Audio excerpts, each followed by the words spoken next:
So I believe we are all live.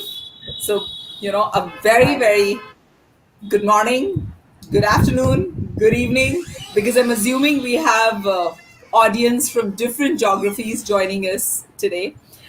So, like I said, a very, very good morning, good evening, good afternoon, namaste to all the audience who have joined us today from different nations, from different time areas, stamps, whatever.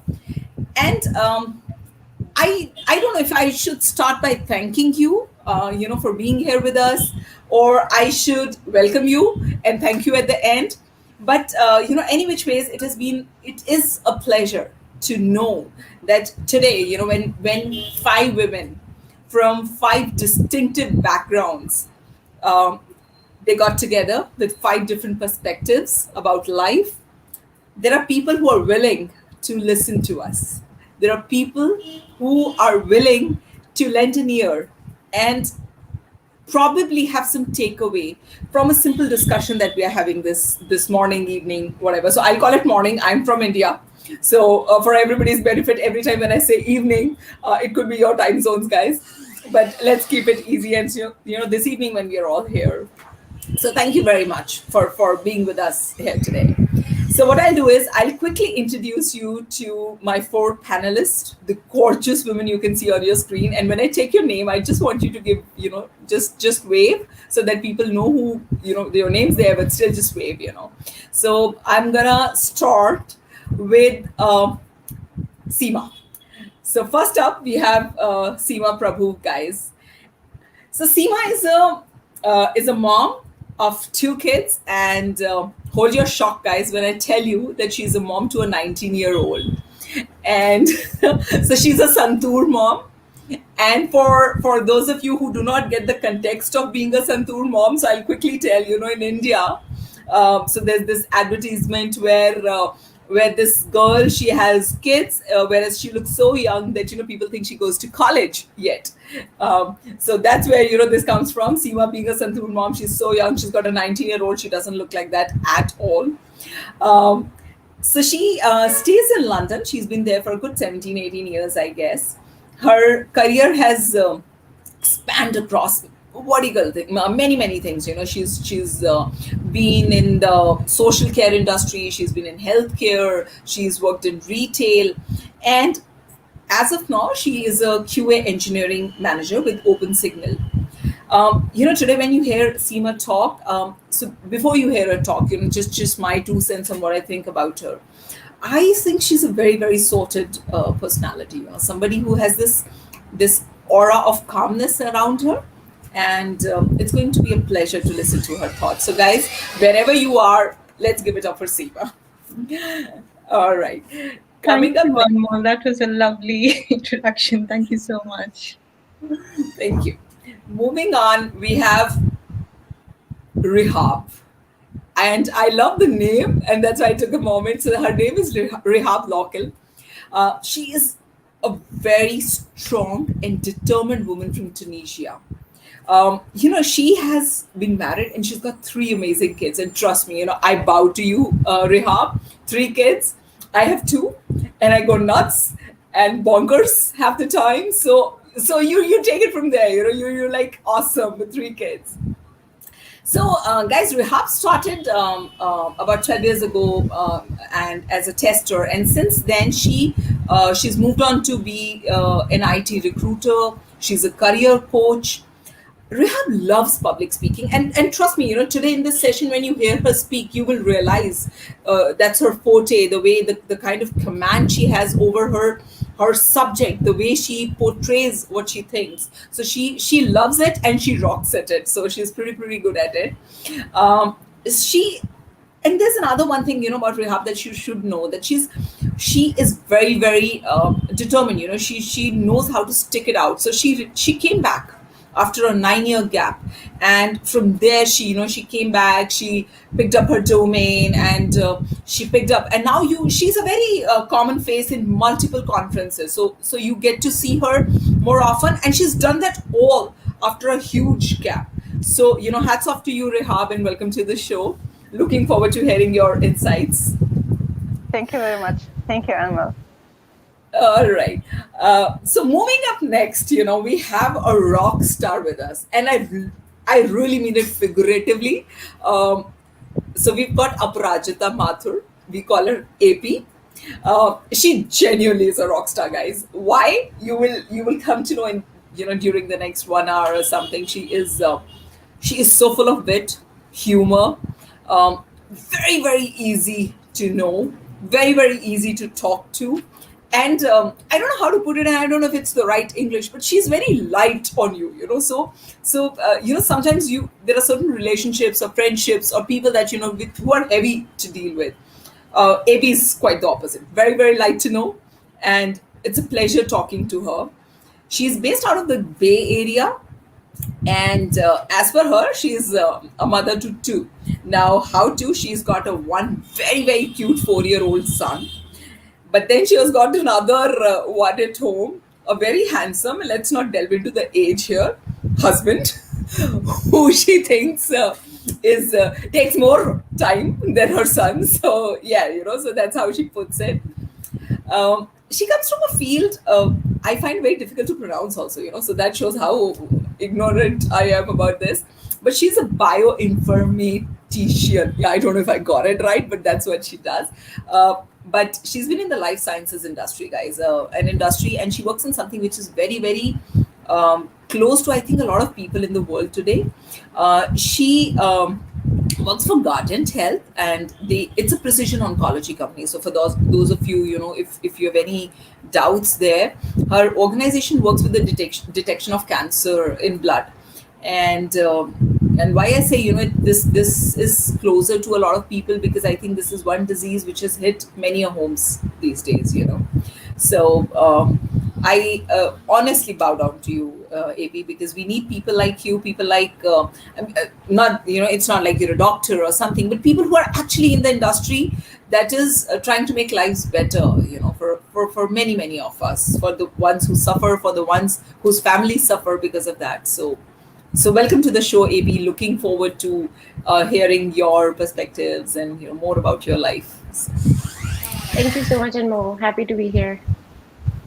All right. And then finally, we have the very, very sweet Arpita Swear. You can see her, she's smiling, and you'll see her smiling through and through. She is a darling that way. So she's from India, from a very beautiful place in India. It's called Meghalaya. And when I asked her to tell about where she's from, so she said it's in a boat on clouds, So that's how she puts it, and that's how she describes Meghalaya. But she's been in Germany for some time now. She's there. She's the mother to a darling 7-year-old son, and she's a very proud wife, or a very doting husband. Now, why I say a doting husband, because that's how she puts it, and she says that she's blessed to have a husband who chose to put his career on a back burner for a while, so that Arpita could get a foothold on her dreams. And I think that says a lot. I guess as women, or as anybody, let's not categorize it for women. For any individual to grow, you need a strong support system, and we are glad that you have one, Arpita. So Arpita started as a developer, she says, by chance, and then she moved into testing by choice. She's been doing that for a while now. She works for a 3D printing laser additive company at the moment. She loves cooking, and I can tell you why, because all the discussions we had, we definitely talk about food. Today also, when we were talking, it was about what has she cooked. I think she takes it as a stress buster. So she loves that. She loves dancing, and she's a typical filmy gal with an addiction to the 90s Bollywood. And if there are people who don't understand Bollywood here on the forum, so Bollywood is this full of melodrama and singing and dancing Indian cinema. So I look forward to hearing your insights today, Arpita, and I'm sure the audience does too. So all four of you, welcome to the show, and we're gonna have a rock. Thank you, Anmo. Thank you for having All us. right. Quickly about me.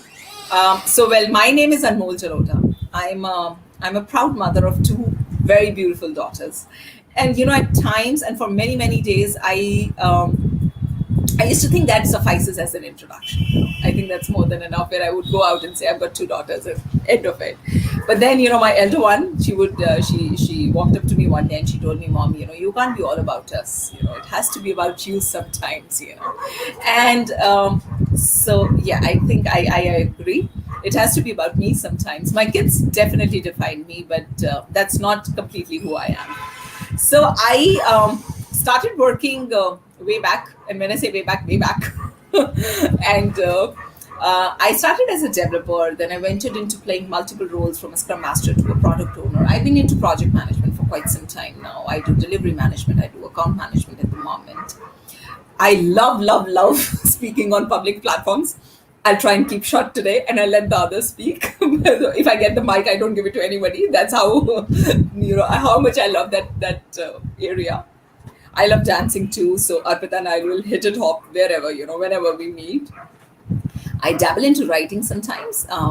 It's just probably, I always thought I'll have a book written out by 45, and I'm not 45 yet, so it's a few years to go. So they're very sweetly, I've told you that I'm not old enough. But yeah, so, and like I said, at this moment in time, I am learning to cope with a personal loss, something that I had not anticipated.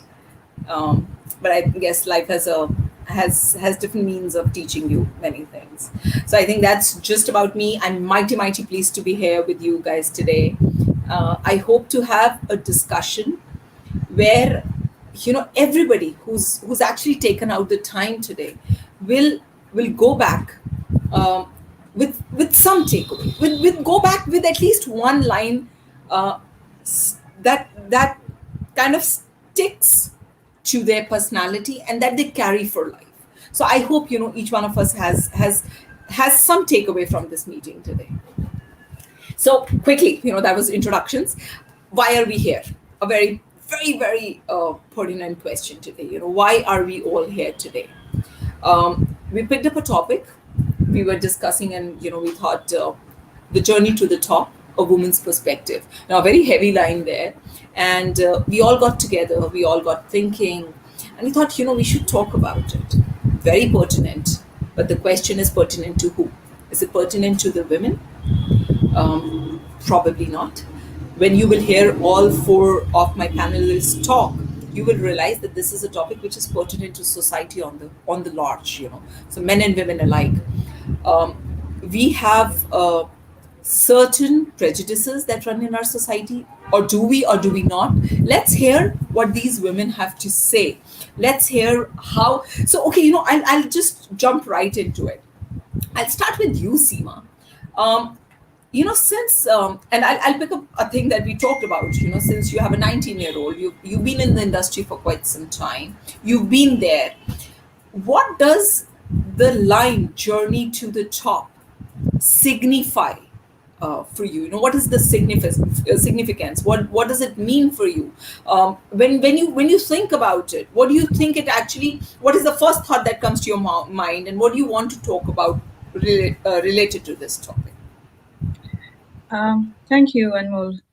So, journey to the top for me was I started really small. I started after a 7-year gap in my career after my studies, and I did a lot of small jobs, and then eventually became a tester. At that time, the priority was to bring up children, and that's about it. And when I started working, it was, how do I balance between bringing up a child and bringing up and working both together? Eventually, for me, success means I'm much more confident now. I've grown as a person, and I've brought up two really lovely children, and that is success for me more than anything else, I think. That is very beautifully put. And like I said, for quite a few times, I also thought, my family, and I think if I'm able to do justice to it, I am succeeding in life. But I guess we all have two sides to our life, So we all of us are working women here. So as much as we want to pay a lot of attention to our personal lives, we also end up paying a lot of attention to our work lives as well. So if I were to ask you, Seema, again, that when you said for you being successful is having good children, happy children, a happy home. But if we were to talk or delve a little bit into your professional life, what does success mean to you there, or what does that journey mean to you, on that front? Yeah, so when I started working for many years, I didn't even dare to ask, can I work less hours, or can I work from home, or I need to attend uh, my son's assembly at school. I need to go and watch his performance of whatever he was doing. That's something I didn't dare to ask. And I learned it quite later in life that I need to ask this question and I deserve it. It's not something that's a privilege that I have to earn. This is normal. I can do both my work and I can be a mother and I can be there present for my children and for myself as well. Uh, the other thing that I learned was working or having children doesn't mean I'm not good at my work. I can be good at my work and I can give it my best and I can grow and I can be equally or even better than someone who doesn't have children or is single or um, whatever gender. It doesn't matter. I can be an equal irrespective of having a child or being a mother. And that was something that was really, it changed a lot once I understood that concept that I can ask for this and I should ask for this. After that, I think I've made it a point whenever I've changed jobs, I draw a line saying 4:30 or 4, whatever time I need to come back home. That is it. I do not. And I make it very clear. I'll do all the work. I'll make sure everything's done. But 4:30, I shut down and I walk home. That's it. Nothing more.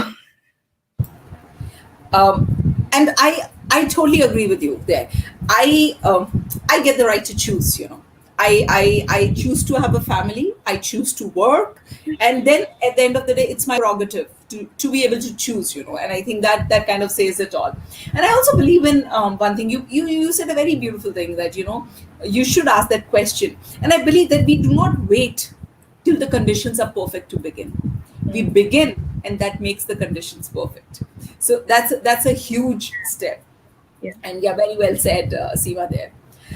Rehab, coming to you. I There's one thing that I've always really liked, which says no matter how hard the past is, you can always begin again. And I think that fits you beautifully. I don't say your past was hard or it was easy, because I'd like to hear that from you. But even if it was hard, uh, you coming back, you starting again, and you reaching where you are, commendable. So tell us about your journey, Rehab. How was it? Where did you start? Why did you stop? And what made you come back?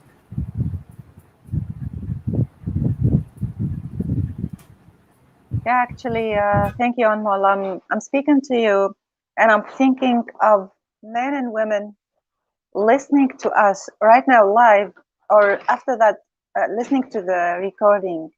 Having them in my mind because I want to tell them that I have been in so many troubles.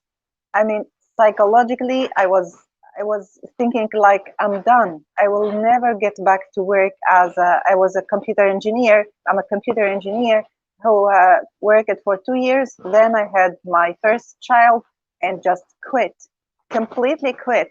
And I thought like I really can throw in the garbage my degree. It has no more value just because I'm a mother and I will never get back to work, and I can like tell advices or speak about my struggle and how it was really so hard because I tried to do it by myself. But actually, the thinking that I had didn't help much. I mean, the thinking that created the problem wasn't able to solve it. So I actually started solving the problem when I stepped out to ask someone else, oh, please come on, help me. I have this and that problem. I spent around 6 years doing nothing, small jobs, stuff like that, but not really a career. But one day, I just called an old friend, telling him, please, I want to get back to work. And I said, okay, this is possible. And I said, but I have 6 years. Oh, it doesn't matter. This is not important. The important that you really want and you can do it this and this and that way. So he made it possible in one phone call. One phone call. I was one phone call away. Women, make this phone call today. Whomever you know that really inspires you and can help you. So after that, around 3 years, I tried also to do it by myself. I get back to software testing. I was struggling even to write a CV. I remember one day I started crying. I have nothing to write in my CV and I want to get back to work. This was extremely hard for me. But listen, I stand up from my desk and I said, you know what? Today you're struggling to write your CV. One day you will stand up confident and people will ask you, how can you have this impressive CV and this impressive resume? Believe me, Anmola, this day happened 6 months ago. Really, people calling me, writing the same sentence. What an impressive CV. I'm the student of James Beck and Michael Bolton, and they are proud of me. And I have a number of coaches who are proud of me. Listen to me carefully. Whomever is listening to me right now, go ask for help. Don't try to figure it by yourself. Your thinking isn't capable right now to do it. So in 2020, last year in May, 1st May, I reached out for James Beck. And he actually loved me very much. And since then, he coached me and taught me testing one-on-one. And I'm a peer advisor in his courses. That wasn't easy. I wasn't even capable to speak one sentence in English. But your mentor is the one who believes in you. Your mentor is the one who supports you. Your mentor is the one who accepts you and loves you unconditionally. You need someone like that in your life. You need someone like that first. And second, please be this one for someone else's, in someone else's life. And no matter where you are, you have some record of success. Whomever you are, you have made it in some field, in some step. You are successful in some way. So be this one who is giving unconditional life for someone else. So this is for me, it's Europa. I have been in a lot of struggles, 9 years of career gap. I got back just because I reached out for help. I asked for help and I got mentors, a lot of mentors. And I'm now, alhamdulillah, I feel like I'm doing a lot of success and I'm inspiring a lot of people, and I am a work in progress. Very nicely put, Rehab. I think so first of all, kudos for one simple thing, for acknowledging that you needed the help. There's one saying that I really like, that you have to be strong enough to stand alone. You have to be smart or enough. Broken enough. Yeah, so you have to be strong enough or broken enough to stand alone. You have to be smart enough to know that you need help, but you have to be brave enough to ask for it, which is very, very important. And I think, so for all the men who are there in the audience, or somebody who's going to watch this later, please understand, this show is not about male bashing, just because 5 women got together and you're talking about our journeys and everything. It's not, we are here to talk, bad things about men, or say that, you put us down or you didn't let us rise. No. So like Rehab just said, she reached out, and the names she took, James, Michael Bolton, both men, so she's got mentors in men. So this session is just to discuss, to talk as to what we all went through. What is it that we've had in our journeys, something that has turned us to be where we are today, or what we are today. So thank you, Rehab. I think that was beautiful. I also believe one thing, that behind, every successful woman, I mean, of course, when I said, you read mentors and all, but if we come only to the topic of women, so we say that behind every successful woman there's a tribe of many successful women, ideally, who have her back. I'm not saying men don't have her back. So with Arpita, I know where she said, her husband had her back. Arpita, why don't you tell me about your journey, since you're comparatively young?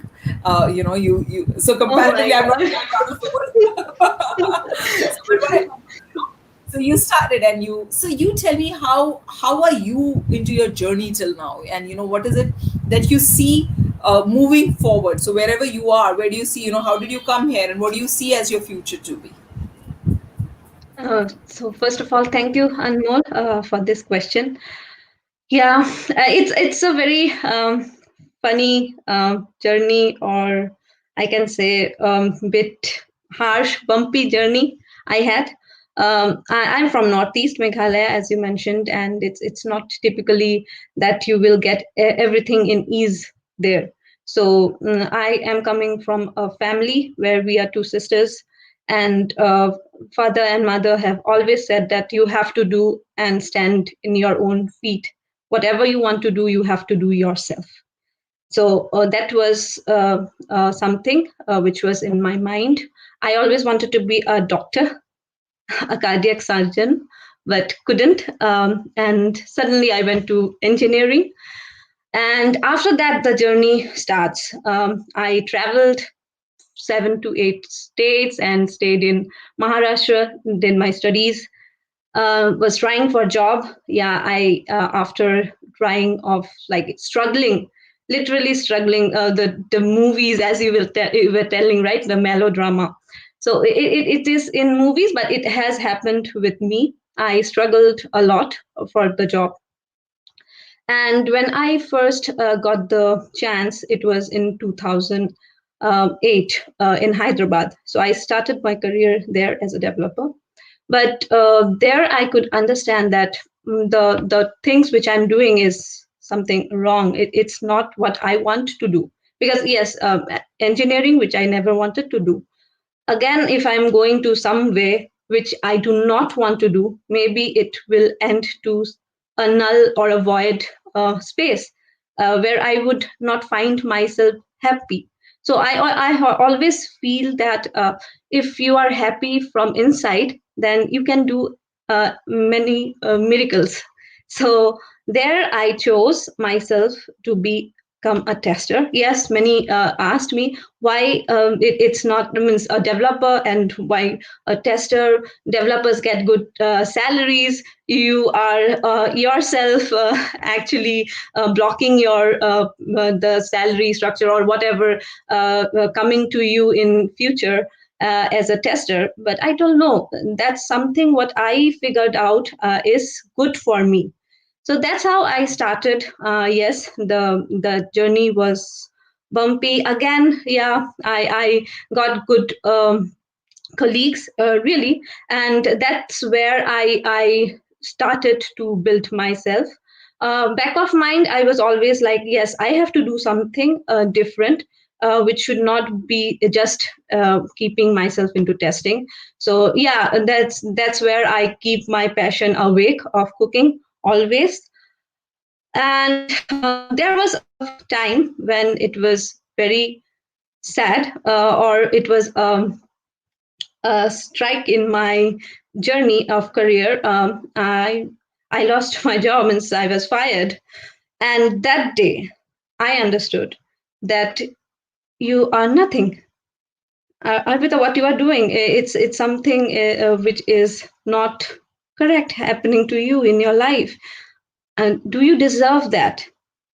And I think that was the moment where I thought that no, what I am doing is again something not right, or I have to reflect on what I am doing. So that day, I think I went back and I retrospected. That's very important. You have to self realize, you have to self understand what is happening. So the days were good. I had good job, I had a family, I got my son, sweet son with me, and then suddenly you do not have your job, and you did so much for that job. You have also kept your family in stake. Your 2-year-old son, you used to go to office, and suddenly everything gone. Then where I started self realizing, working hard myself on getting something which I think I would deserve. I created my opportunities. As we have told, you should ask for help. And yes, that's where I started getting help. I again, my struggle started. I started from scratch. I was not getting jobs in testing. I was also searching jobs for in school. People will think it's funny, but I also started doing that. And then I thought, no, I loved testing, and I cannot quit it. So that's how I again start back from zero. Tried for where I am now, and luckily, I think because I fall back. Failure is the pillar of success, people say, and success is different for every person. So as Seema said, yes, means for her, raising kids is her success. The same thing, I would say that I would be happy if Aryan become a good boy, a human being, a good human being. But at the same moment, for me, a success is I should be also the self. I should not do something which I feel I'm not deserving. So that's where I think I came to, again, the melodrama, European Bollywood movies. But yes, I am here. I am here in Germany. And that was not so easy. It was very tough. I thank you, Arpita, and I loved a simple statement. That kind of converts into where you said, I choose me. I before I choose everybody else, and before I choose all the good things for my family, for my workplace, I choose me, and that's I'm in India, so I'm sorry. So yeah, I choose me, guys. And I always believe in one thing, and we've discussed this also, that as women, we have to stop asking for validation from others. And it's not just for women, okay, let's put it for everybody, but for women more so, because unfortunately we still somewhere live in a male dominated society. It cuts on our egos to accept that. It's not something that we really like to acknowledge, but yes, somewhere deep down it stays. It is a male dominated society, and for women, seeking validation kind of comes naturally, because that has been imbibed into us for years and years. If you're cooking something good enough, somebody has to validate and say, oh, yes, you did. If you're doing some, well enough on the professional account, there has to be somebody, some superior, which is true for men also, but more so for women, where somebody has to come and acknowledge that, okay, you're not bad. You're driving on the roads, and somebody's not driving right. Trust me, all of us at one point in time have said, oh, that must be a woman. Knowing fully well I'm a woman myself, trust me, it comes naturally. Somebody's not driving well, oh, that must be a woman. So that is how we've been conditioned over the years, I guess. AP, since you live in the United States of America, are things different there? Has your life been different? Do you see a different journey from the rest of us, since you are in a so-called developed, very developed nation of the world? Or you're saying it's been same for you? What are your thoughts? Wow. Yeah. So I I come from a very inspiring family. For those who don't know, so I'm originally from Rajasthan, and in Rajasthan, generally, girls are not they don't study much. They get married really early, and that's generally the life. That's the standard. For me, the standards are very different. So my mom's a surgeon, And she was a surgeon at a time when there were only 2 surgeons in entire Rajasthan. So it is like she's the biggest inspiration for me. So as I grew up, working mother was the norm for me. It was the thing that everybody does. That's the thing, right? So in my mind, it was never a situation that I would not do this. It was never a question. So, so if you are a working mother, right? I'm giving you proof as a child that you are creating a very, very big inspiration for your children, and they're seeing you, and you have no idea the impact that that would have on your children, whether it's a girl or a boy. It's huge. Okay.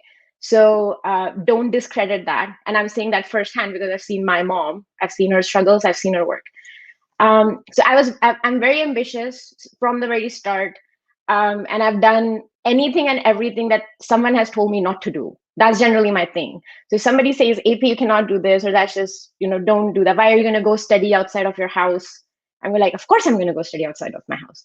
So my trajectory has always been a little tangential to standards.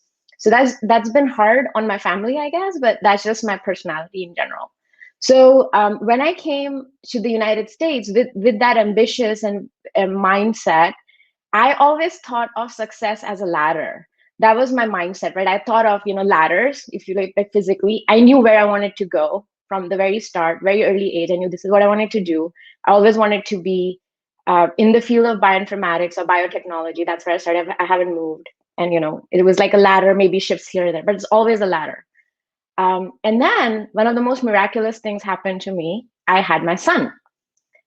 And when I had him is when I realized how hard it is to be a working mother. And being in the United States, I also realized how hard it is to be in a country which does not have the same family values as where I was raised. So I had no help, right? It was just me and my husband, and that's it. And then you had a career. I'm on a visa. I'm not a citizen. So there's like all these other parallel things that you have to take care of. It was really hard. I started my son, he started staying with a nanny or daycare at 3 months. I was really judged for that. And it was really difficult because in India, generally, you don't do that, right? So I never thought of, this is not an option. I always, seeing my mom, I was like, oh, this is how you do it, right? That was my standard. But that's not the standard around me. So it was very hard.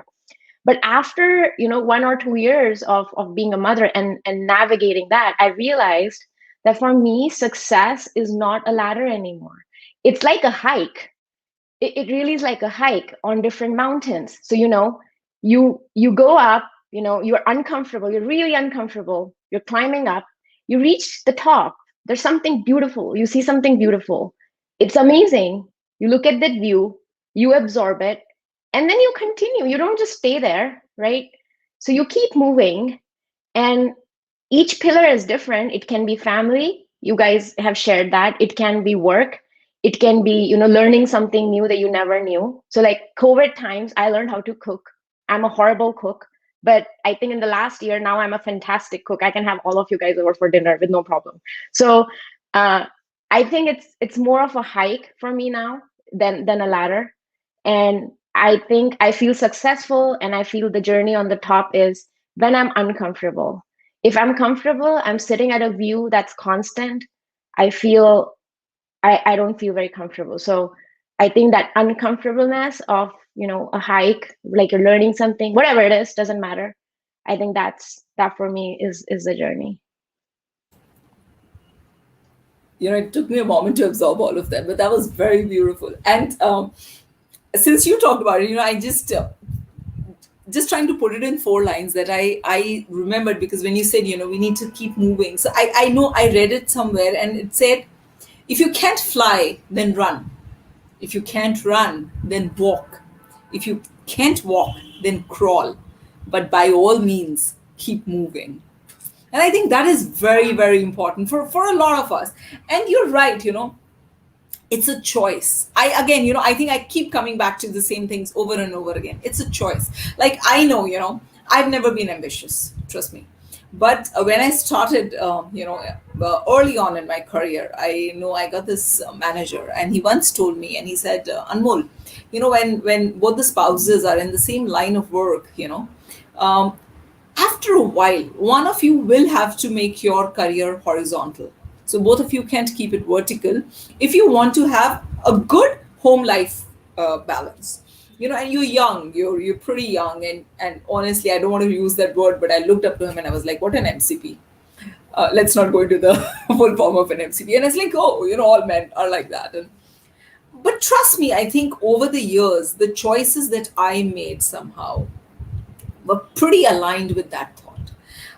For me, and I'm not saying it's wrong to choose my career, or it's wrong to choose my family or something. I only say that for all of us, or for anybody out there, it's a choice that we make, and give us that liberty and let us make our choices. I think that is very important. I can do both. I want to do one. It's my damn call. I don't want to be judged. I don't want you to pass opinions about me basis what I choose. So I think that's a very important one. Rehab, I would like to ask you something, and I think I've been very curious about it. um, so in your career, so since we're all women, and no male bashing again, like I said, but um, I think it's a very important question, and it's the elephant in the room that we all need to address.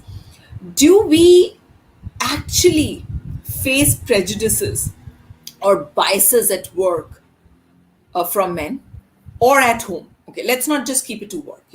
Do have you faced any prejudices, and if you have, how have you overcome them? What is your go-to thought, or who's your go-to person, or what makes you move past these biases, these hurdles, that are there? Yeah, thank you for the question, Anmol. This is extremely interesting. Actually, what I am sharing is not my opinion. This is actually the result of my research working with hundreds and interviewing hundreds of testers. Then trying to help and trying to like coach and mentor number of testers, a number of professionals. First, women choose, and let me put a red line under choose. Women choose not to success. I know this hurts. I know most of the women who say, "Oh no, kids and husband and life, and it's difficult for us." Listen to me. They are, and I was myself rationalizing. This is not true. Failure is a choice as well as success. Failure is a just easier. Failure when I failed, I found a lot of compassion. My mother was compassionate with me. Everyone was seeing, empathizing with me. Oh, the poor Rahab, she has 3 kids and she couldn't manage it. I know women are great multitaskers. They can learn, study, work, even 2 hours per day, even 3 hours per day. We can, women, this gender colored women can do miracles. Now I know it. But it took me, like, I hit the button before recognizing it. Women can do a lot. They can raise a baby, they can prepare food, they can talk at the same time. I mean, in the same main time, taking care and seeing if her husband is watching girls or whatever. We take care of everything. We speak, we feed the baby, we take care of our husbands, we learn, we can read, and we do it in the same time. But they choose failure because it's easier and because they have the whole society to protect them. I'm sorry for that. This is the truth. This will hurt a lot of women. The proof, now the proof from my research, they even don't ask for help. Listen to me, someone who feels like when I felt really broken, I was like, I want to find some way, somehow I reached out for help. but I am like helping men on daily basis. I can show you my agenda full of meetings with men, probably in a week with 20 to 30 meetings with men. Probably only 3 or 4 are with women. That's the truth. I mean, women choose to do the minimum. They are living on the survival. Just everyone will find excuses to me. Everyone will understand me. But unfortunately, the moment she chooses to succeed, the moment she takes this decision to become her best self, she will find ways. She will not need the approval of whomever. She will become like a giant. She will become unleashed. This is what I can see. Like I'm seeing women, and I've witnessed this with myself. The day I took the decision, and unfortunately, this was due to a pain. This was kind of a pain, an injury from someone that I loved a lot. And after that, I realized that, okay, my husband is helping me. I have a wonderful husband, by the way, a really extremely wonderful husband. I have a wonderful family. Even my kids starting helping me. The universe, God, Allah subhanahu wa ta'ala, everything in the universe started helping me out when I took the decision to help myself. So the truth hurts. I am a researcher and I'm interviewing people and I'm interviewing women. Women don't even care a lot about their success. I'm so sorry saying that society and managers and husbands, but the true women who choose, really bold women, as James Pack said, can move mountains. Now, up to the women listening to me right now, who do you choose to be? It's not easy, by the way. It's not comfortable. It will not feel like pink. It will be hard. It will be dark. It will be lonely. I cried a lot. Mother of 3. I have speech problems with my 2 boys. My first son doesn't speak until the age of 4 years. I was venting like a crazy, crying all the day. What's happening with him? What's happening? And I realized that, oh no, there is someone called a speech specialist that can help me. So what I really want to do first, the decision and the responsibility of your success, dear women, is not like the decision of whomever. It's your own decision. 2, if you are not making the decision to succeed, congratulations, you will fail. 3, if you are failing, don't come to us crying because you have chosen it. I mean, women will be crying anyway. I am succeeding in crying, and it's okay. This is what it means to be female. We cry all the time, and this is okay. We are so cute when we cry, and after crying, we're just okay. This is okay. Now, what do we have to do? Let's do it. This is why we are mothers.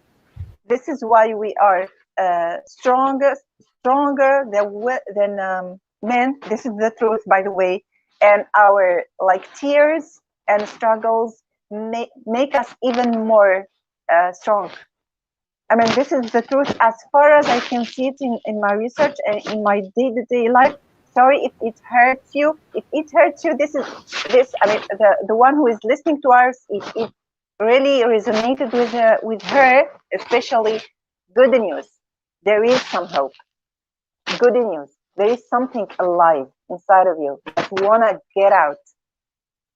If not, good luck, good failure. I mean, I try to be hard because this is how it works. Life is not soft.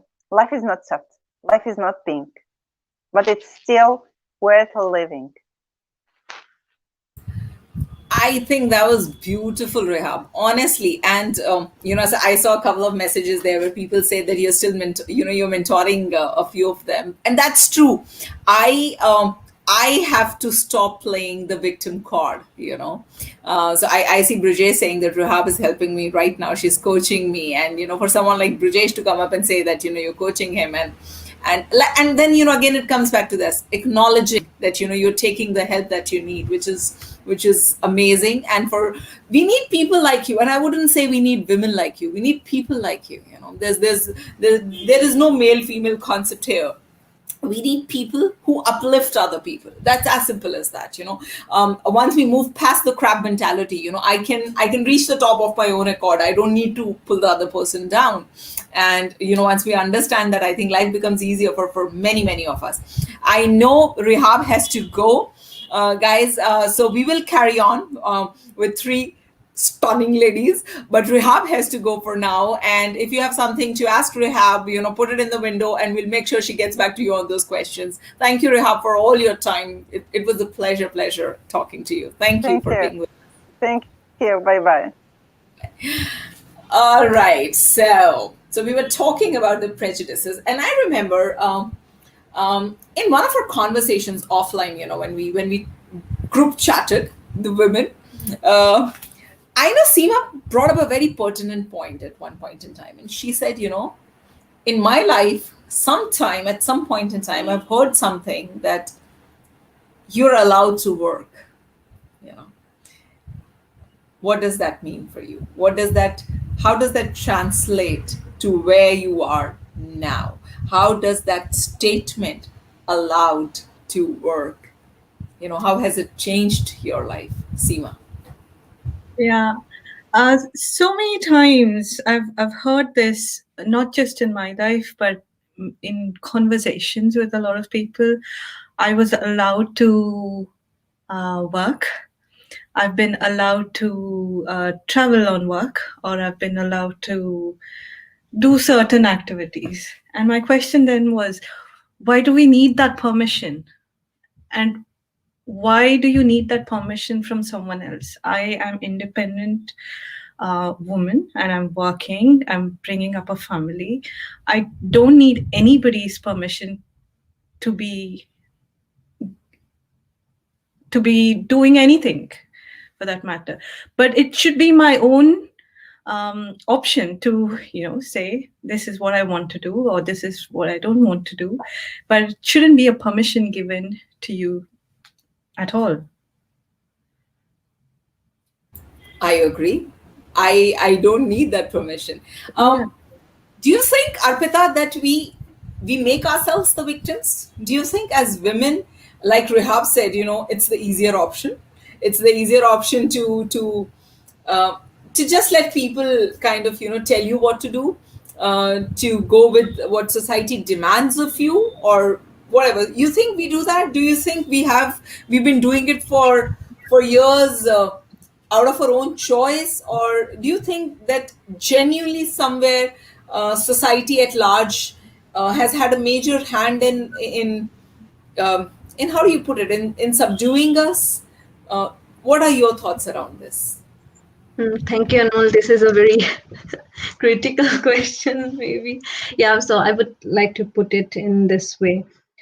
Yes, I think we are allowing to happen this, and not only we, surrounding the society around us is also, because you see, when you are a child, you are a girl, and if a child, if you have two siblings, who is a boy and a girl, then there would be always a restriction that, okay, you should come back by 5 o'clock.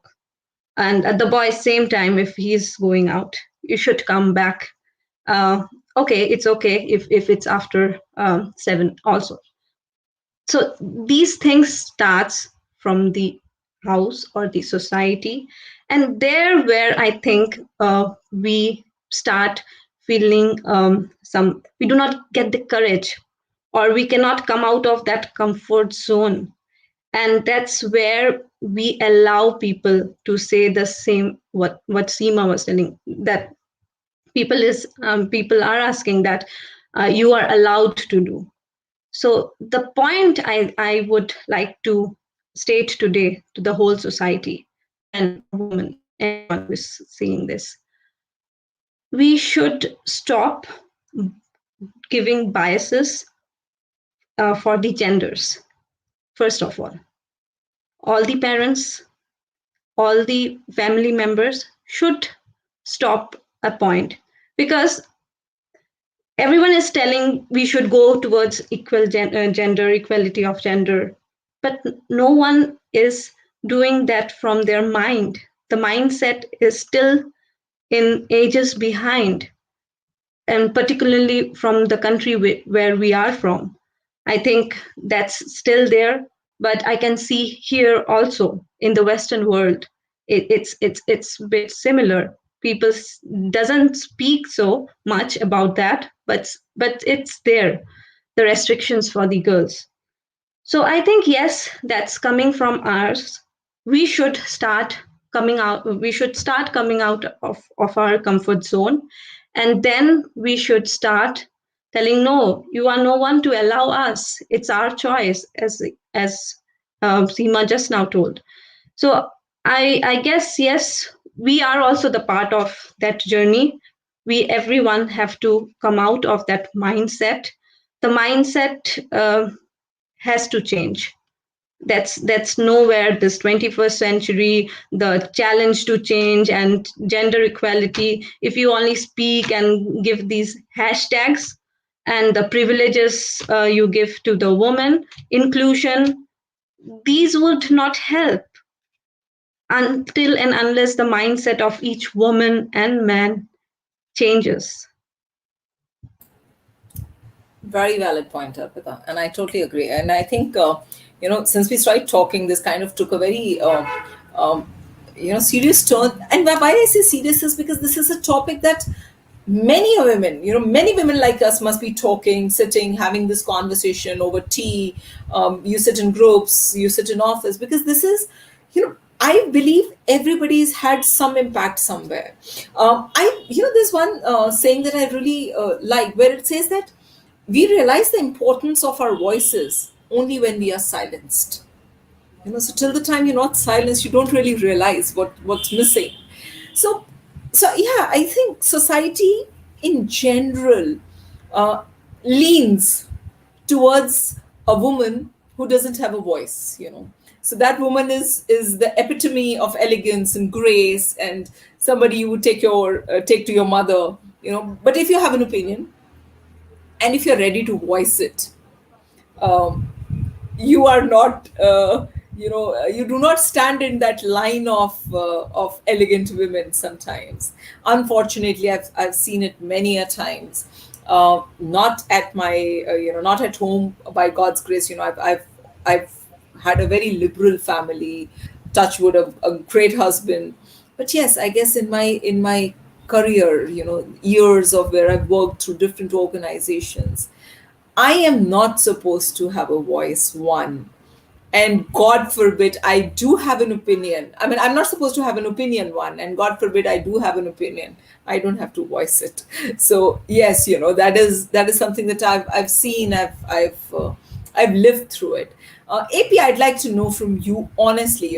In your workplace, and you work in a field which is different from what we all do. So even if it's testing, but the field's different. So have you ever come across a point where, you being a woman, so I know you're ambitious, but involuntarily, have you ever come across a point where your being a woman has not really worked well for you?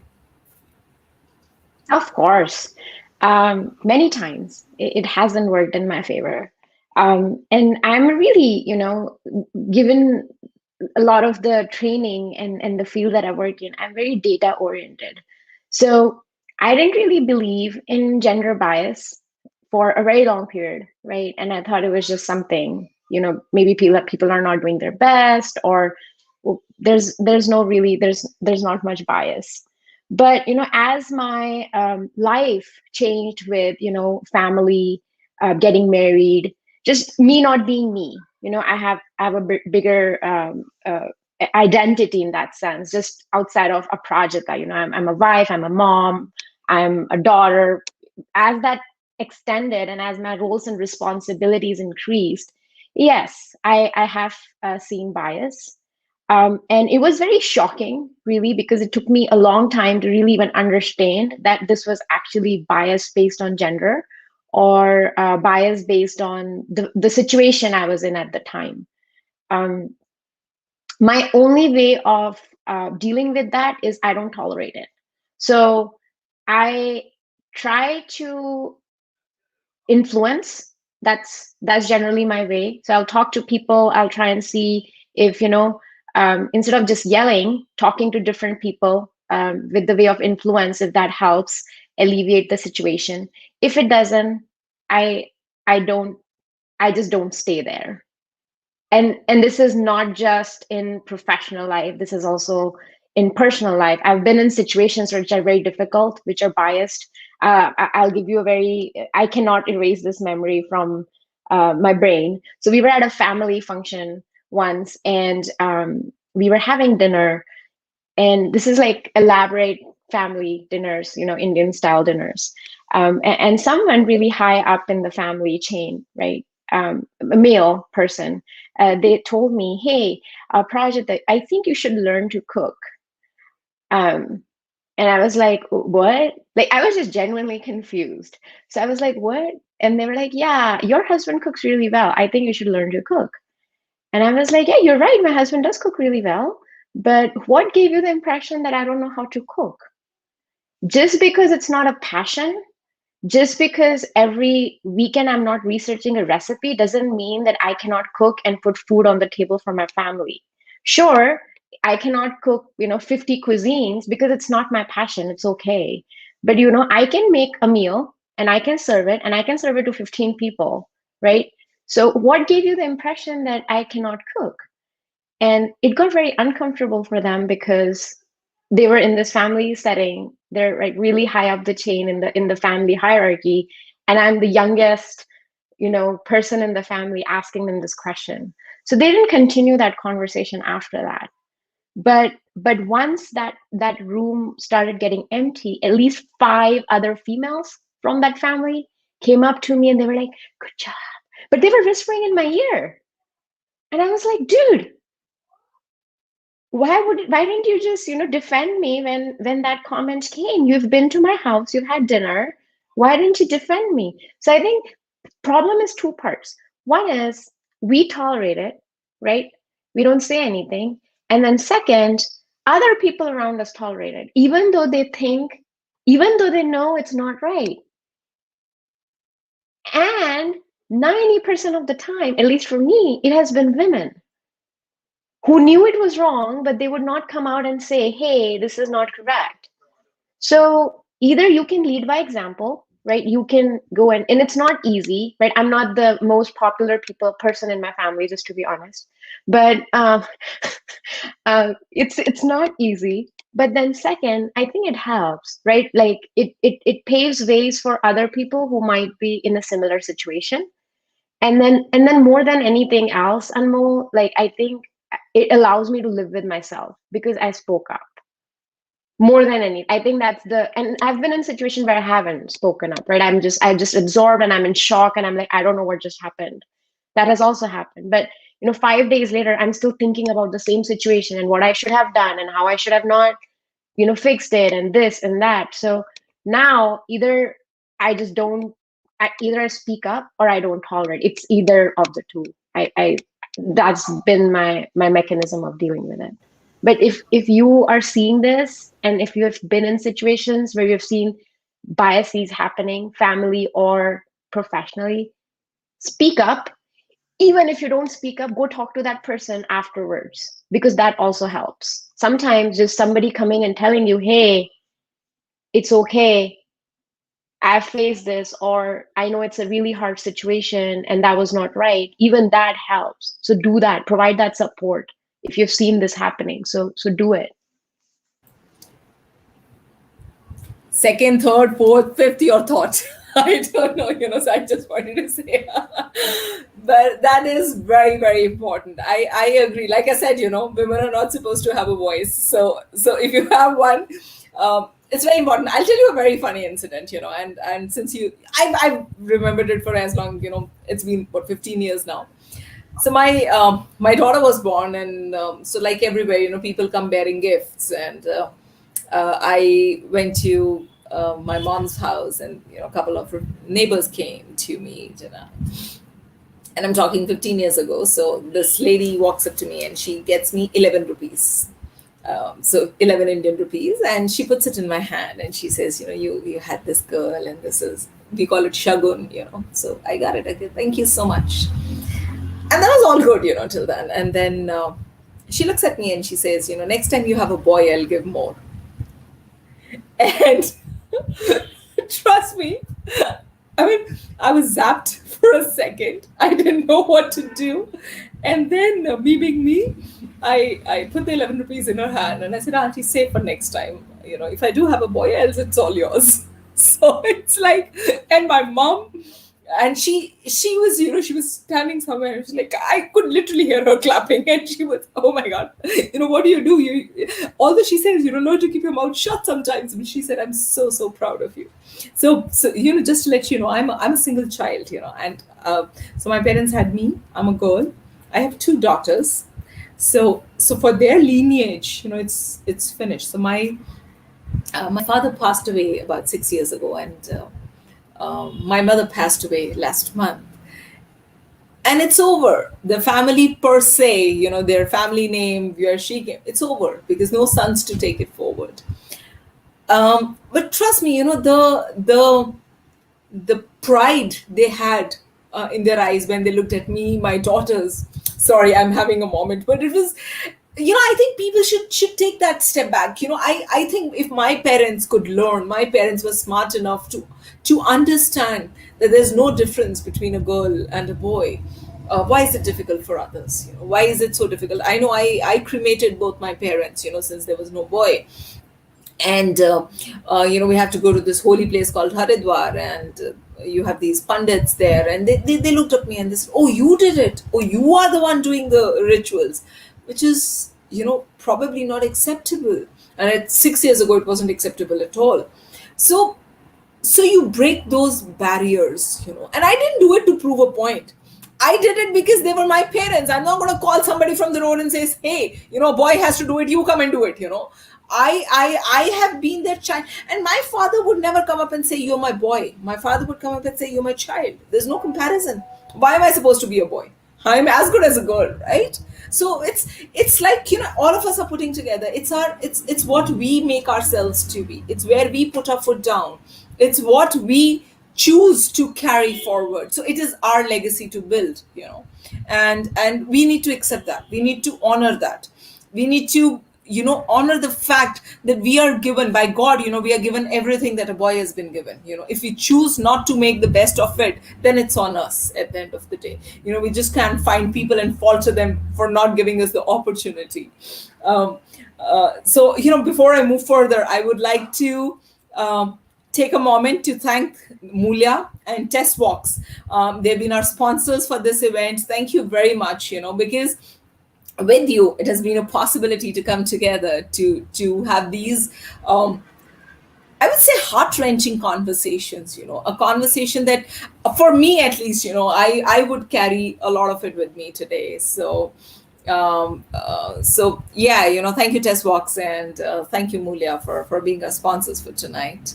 And we will continue. Before we continue, I probably want to see a small clip. Let's do that, and then we'll continue this further.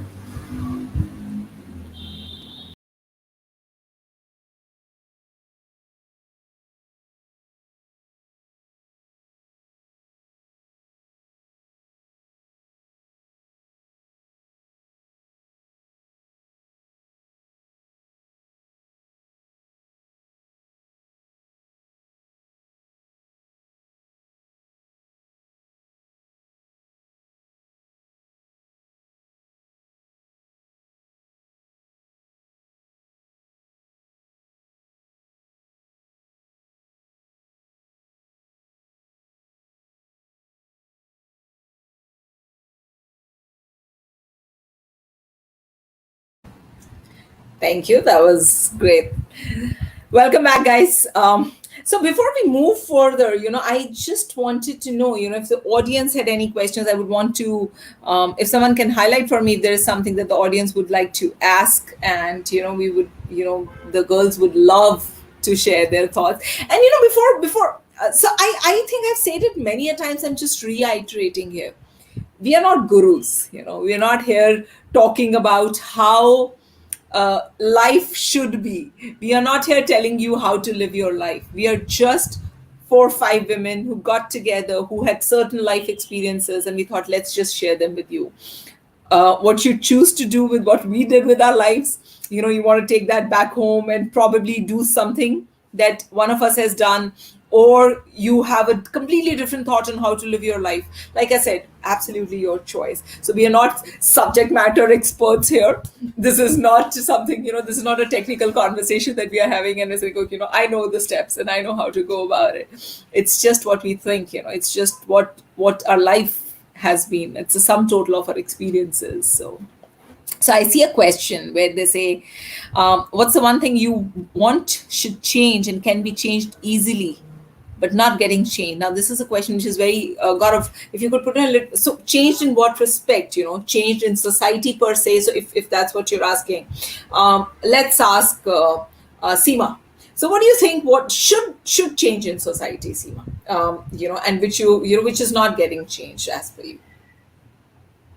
I think what should change is women.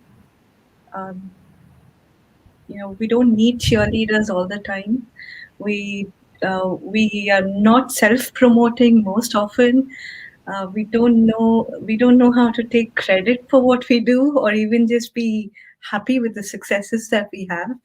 I think we need to take a step back and just pat ourselves, saying we've come a long way. Enjoy our successes, and you don't need to please everybody. You just have to stand up to what you want to do. And if you're doing things for the right reasons, for the right things, then go ahead, live your life and enjoy it. I love that. And on that note, there was a very, very, so a little on the lighter note. So you said, we can't please everyone.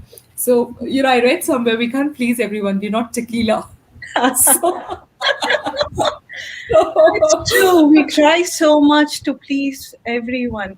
Like you were saying earlier, when someone speaks a lot, that person is called, or has an opinion, that person becomes bossy. You don't speak, then it's the other version. You dress up, then you'll be labeled one thing. You don't dress up, then you'll be labeled another thing.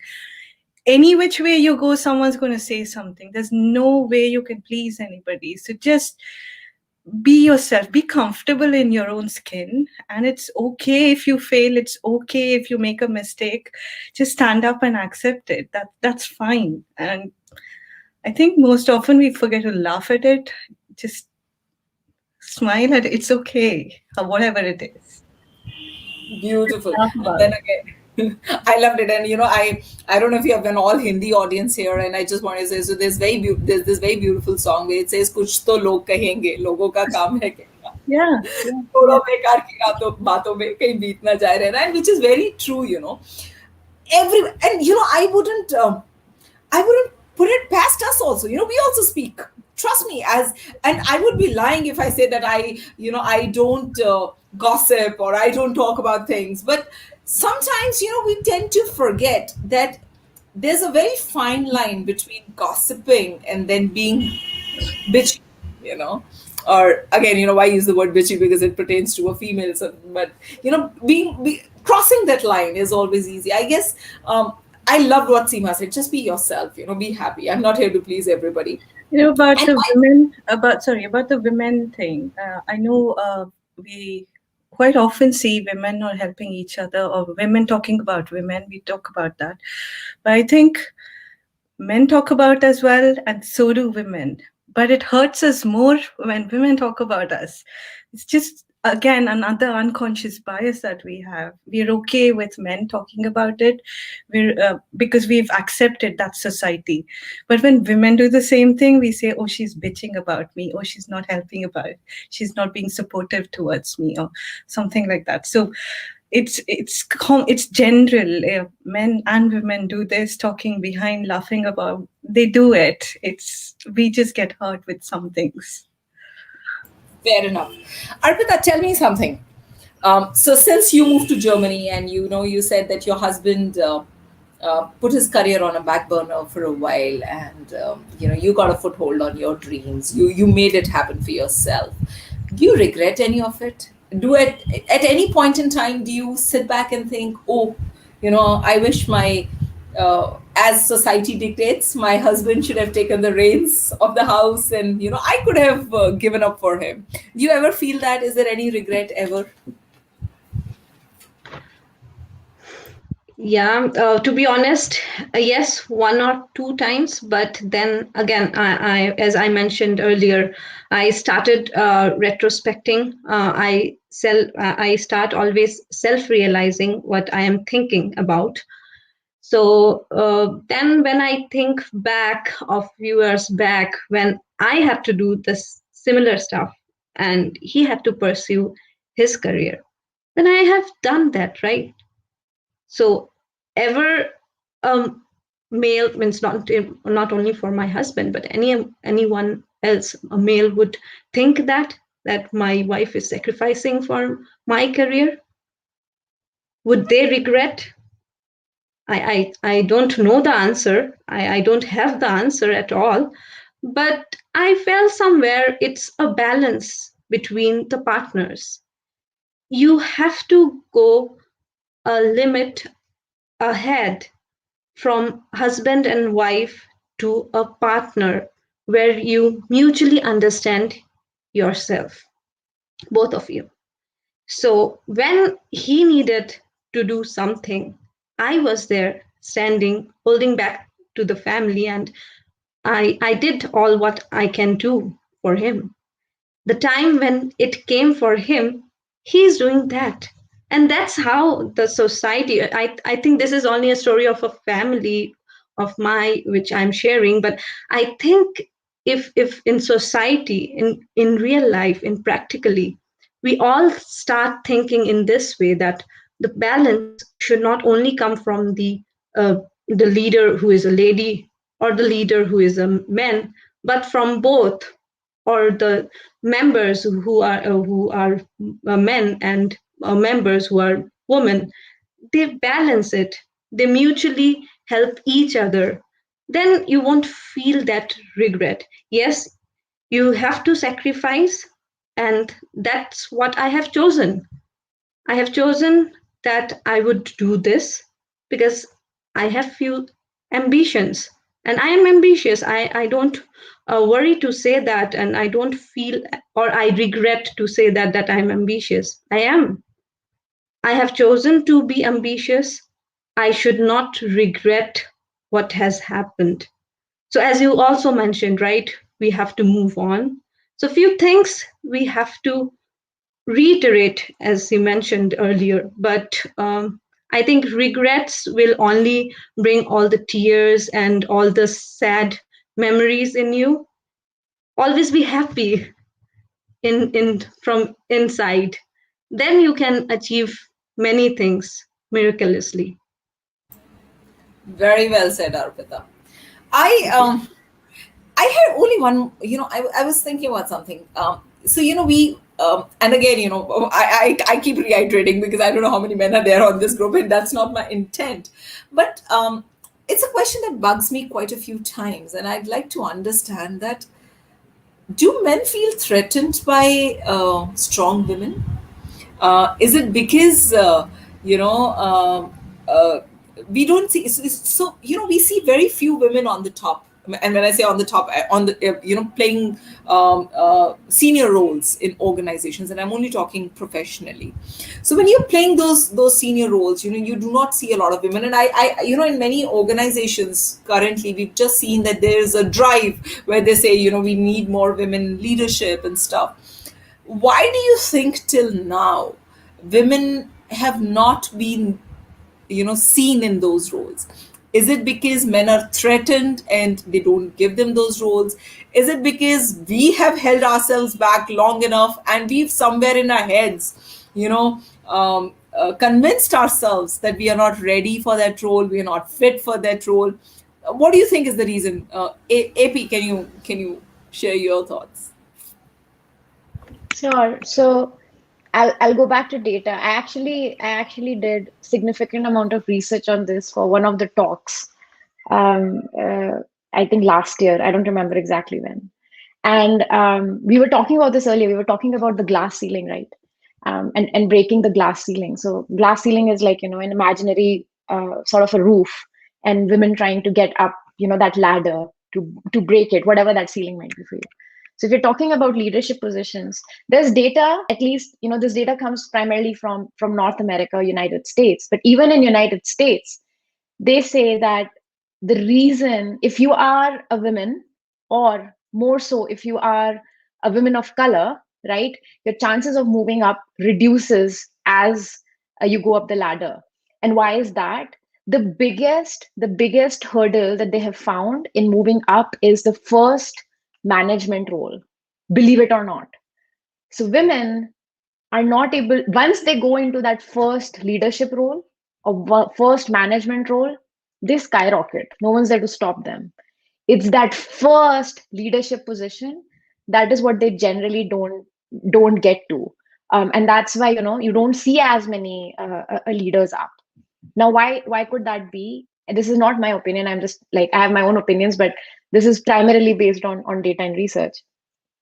Multiple reasons. If you look at a woman's life in general, by the time you get married, you have children, that is exactly the time where you're around, in that leadership position. uh, you're in that trying to be in that leadership position. The other reason is we don't ask. So see, you see the two boys. Anyways, 1 second.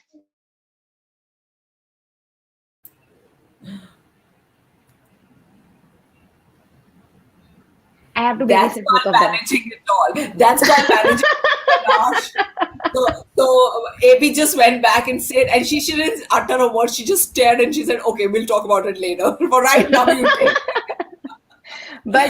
but mainly the reason is that we don't ask. I even in my own experience, I have not seen a woman walk up and say, "Hey, I think I'm ready for the next role. What am I missing?" Have you asked that question? Maybe you're not going to get the answer, "Oh yes, I agree." Right? I don't think you're going to get that answer. But have you walked up and said, "I am ready for this. I am confident." Generally, we ask that question when we are 200% ready, you know, and your counterpart is going to ask that question when they're 70% ready. So that percentage means that you've lost a significant amount of time, right, as you're progressing. And like, it's so funny. I know Rehab is not here, but she said it. We are really good at multitasking. So I think once you guys are in the shoes and once you start walking, I can tell you that you are going to make it happen. But first, you need to get into those shoes. You need to go and say, "Okay, I don't care. The worst that's going to happen is you're going to fail." What is the worst thing that's going to happen? Okay, you get into a new role, you don't like it, you go back to your manager and you say, "I'm really sorry. Okay, but I think I need to take a step back." That is the worst that is going to happen. Nothing else. But no, that is not the worst. The worst is if you don't go ask. So the second worst is that you land up in a failure situation. You learn and you move on. So I would say the reason that happens all across the board is because we don't ask, and we just stick along. I've also seen this. There are conversations like, "Yeah, yeah, I'll promote you next year." We keep waiting. Ha ha, acha hai, chal raha hai. Sorry, I'm speaking in Hindi, but yeah, all is good. It's working out. I have a stable life. Everything's fine. I don't want to push myself. So it goes back to the same thing. If you're not going to, um, if you're not going to try, it's not going to happen. It is hard work. You're not going to get it just because you're a woman, right? So it is hard work. It is a lot of hard work. It is probably harder for you than a lot other people in the world. It might be, but you have to take that leap. You have to start walking, crawling, whatever you want to do, right? Start. Once you start, you'll get there. So ask the question. And if you are in an organization that you feel is not going to do it for you, find another place. There's no other way to do it. Just don't stick. I've done it. I've been in an organization where I waited and I waited and I waited, and then I realized I'm like, what am I doing? Right? So don't wait. Maybe wait for 6 months. I don't know. I'm just saying. No, But no, like awesome. make that And change. yes, put your foot down. Make so you're right. You're absolutely right. Ask again. Very. Although this is a very very serious thing you said, and I'll lighten up the mood a bit.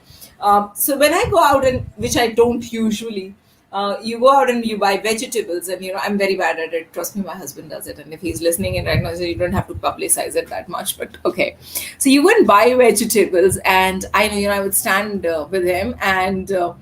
I would, ask. So, say for example, we're buying mangoes, and I'd look at that person who's selling it, and I would tell him, "Bhaiya, khatte to nahi hai na aam?" So my husband would look at me and he'd tell me, "No, he's gonna tell you they're khatte." So for those of you who didn't get it, I would ask the person, "Are these sour?" And my husband would give me a look and he said, as if he's gonna tell you if they're sour or not. But then I tell him, it never kills to ask.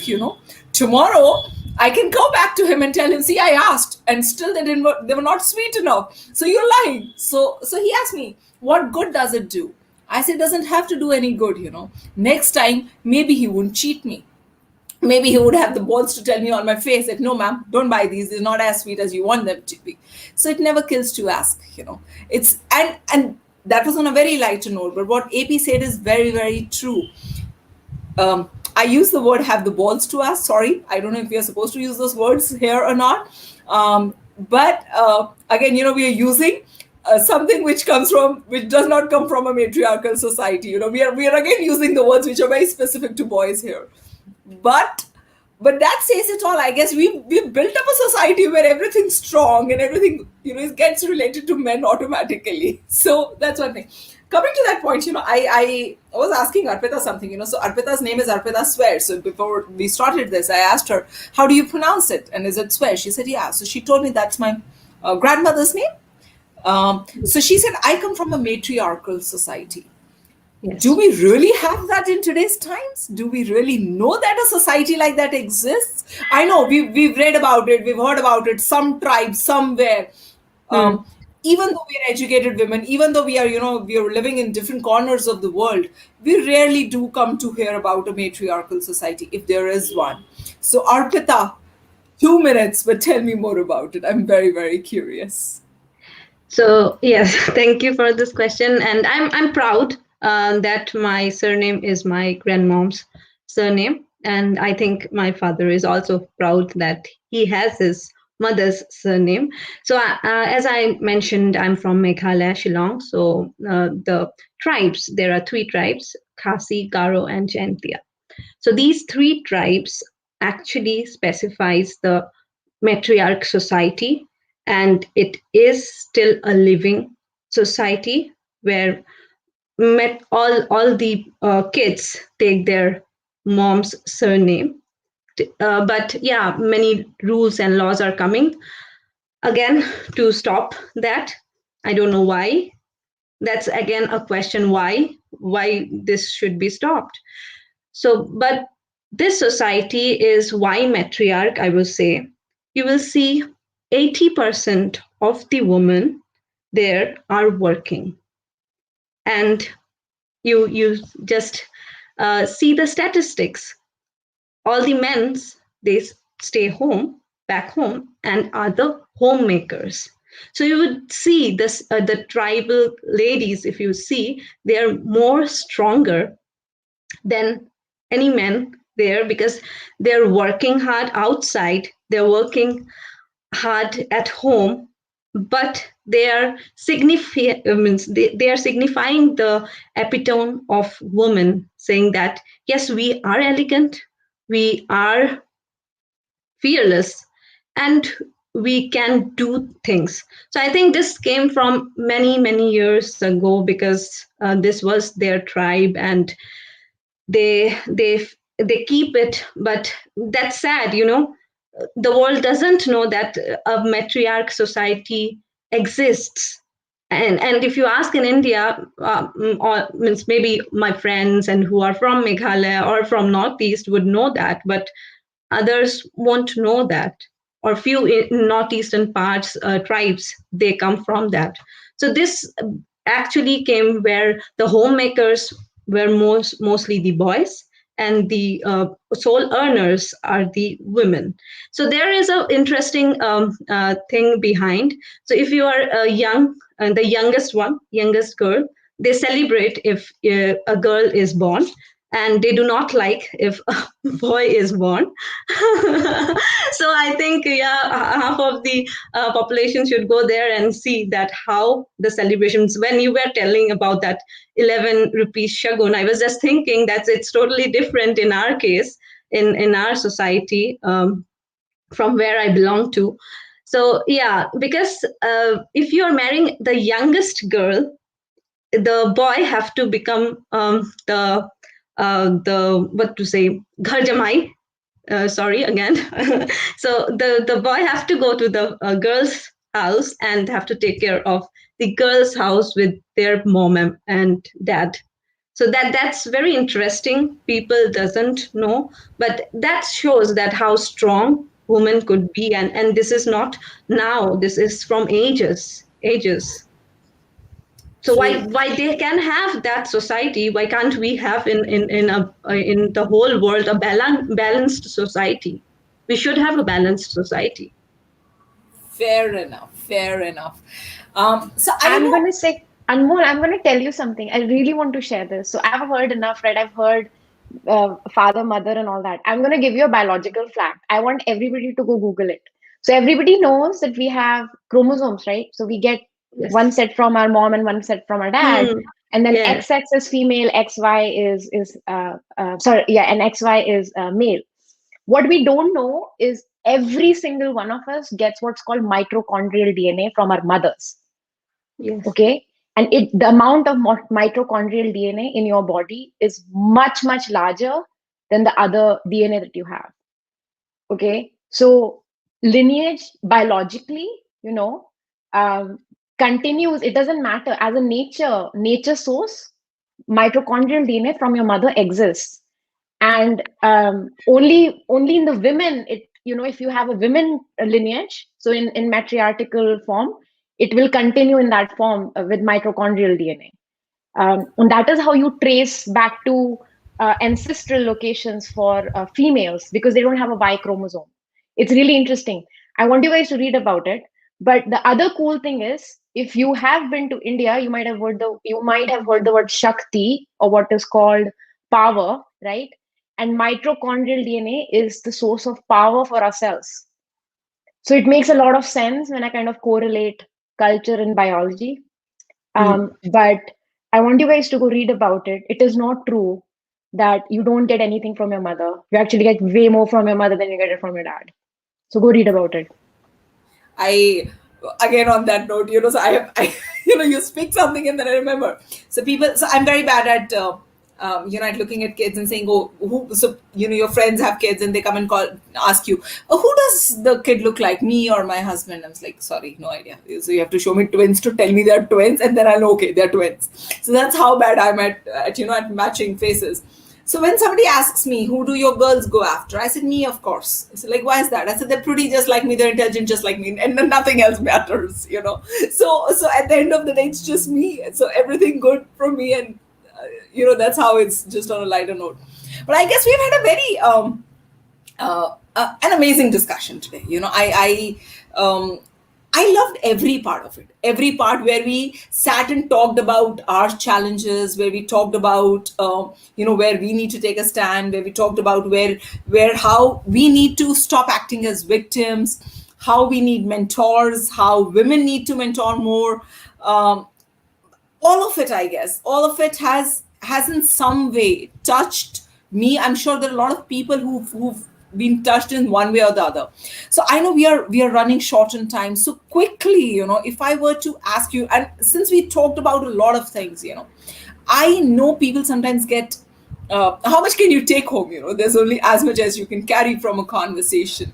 So if everybody was to send the audience away today with one or two takeaways, bullet points, guys, let's hear it from you today. So Seema, what would your takeaway be?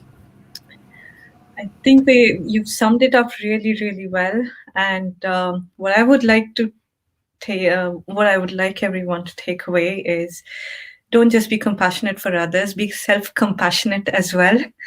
And relax, enjoy your successes. Don't sweat over small stuff. It's not worth it. And you never know who you'll come across, what surprises, twists, and turns will come. So enjoy the journey as you go. And each day is a success. You don't have to reach really high and top to become successful. Every day is a successful day. Beautiful. Very nicely put, Seema. And like, guys, I told you, when you talk to Seema, when you hear her speak, you have this aura of calmness around her. She'll tell you certain things, very deep thoughts, and they just flow. It isn't something. I mean, she's made a very relevant, very important point, and it just came so light. So I just loved it, Seema. All right, Arpita, what are your takeaways? What do you want the audience to remember you by today? So the takeaway would be, first, be self-confident. That's very important. You won't get a very comforting zone always. So step ahead, come out of that comfort zone if you want to achieve something at home or at your work, anywhere. But come out of that comfort zone. Don't just speak about inclusion, gender equality. No, bring that mindset in yourself, being a woman or man. Don't play biases in the 21st century. Be what you are and let be others what they are. Don't judge for everything. That's what I would like to say. Beautiful, Arpita. I agree. Don't judge. Don't judge, and don't feel too bad about being judged either. I guess I don't like Seema said. Don't give too much importance to what the world thinks about you. As long as uh, you are sorted here, you're settled, and you're at peace with yourself. At night you get a good night's sleep, knowing that you had a good day. I think that should count for something. So yeah, very very beautiful. So AP, what do we have from your kitty? I think these two ladies said it all. Um, I'll say that every one of us is unique. There's nothing, there's always an element of uniqueness. So when you look at yourself, when you look at your journeys, don't compare. You know, there are no two equals. You're on your own hike. There might be other people on the mountain, but you're on your own hike. So enjoy that journey. Give yourself credit and just continue hiking. It's okay. You will get where you need to be, but you need to move. um Treasure yourself. You are unique. Everyone's a duck in a pond, looks calm, but they're paddling at the bottom like this. Something's happening in everyone's life, right? Their pedaling is different from your pedaling, so don't compare. Just enjoy your hike, enjoy your mountain, enjoy your views. And if you lose your trekking gear, which is what Rehab was saying, so I'm going to bring her back here. If you lose your trekking gear, ask for help. There are people on this mountain. Go reach out, ask for help, and I think you will be fine. That's it. Absolutely, absolutely. Ask for help. Be yourself. Be comfortable in your own skin. But I mean, and that's something that we tend to lose day by day. We are so busy comparing ourselves. We are so busy looking on the other side. We are so busy looking into other people's plates. We forget, my food is good enough. I'm good enough. So yeah, and I agree. Ask, guys, ask for help. Don't think it's a man on the other side, it's a woman on the other side. Do ask for help, and there are people who will give you their hand, and they will make your journey easier. We talk a lot about feminism, and that's a word that I have deliberately not used in the entire conversation because then that takes a completely different turn. But there's something about feminism that I want to wind up saying, that feminism, whatever we all understand by it, it is not about making women stronger at any point in time. Feminism is not about making women stronger. Women are inherently strong. It is only just about the way the world perceives strength. That is what feminism is trying to do. Change the way the world sees strength. They're not trying to make women strong. We are strong. We don't need your validations. We don't need you to do anything for us. We are very, very comfortable in our own skin. You give us one finger, trust me, you get a hand back. So I just know, I want to finish this off on just one quotation, and I love it. I just believe that, woman, what makes a woman strong? When we say ideally a woman is strong and everything and all, what defines her strength? The only thing that defines a woman's strength is her capability to take the compliments and the criticism graciously. Because as a woman or as a person, I know it takes both rain and the sunshine to make a flower bloom. So that's very, very important. I think I as a woman am blooming. I am all for everybody blooming around me. Um, just just just give a hand out, guys. Just have an open mind. Be happy in your space, let others be happy in theirs. That's all we ask. We are not here, again, to wind it all up, we were not here talking against men, we were not here talking against other women. We were only here saying that we've had certain life journeys, we've had a certain trajectory to our lives, which could have been different in different scenarios, if we had met different people. But we are okay with where we are. Trust me. We got to here by our grit, determination, by the support from the people we love. And that's all we ask for all of us out there. Thank you very, very much, everyone who chose to stay with us, who chose to join us. Thank you, Seema, Aparajita, Arpita, Rehab, who's left. Pleasure, trust me. Like I said, mighty, mighty pleased to be here with you guys. Thank you, the WIT group, for organizing this, for coming up with this thought. And everybody who stayed tuned with us, thank you. I hope today it's been a good 1.5 hours for you. I think a little more than that. But yeah, thank you, everyone. Have a lovely Thank you. time. Thank you. Yeah. Thank you for everything. Bye. Bye, guys. Take care. Bye.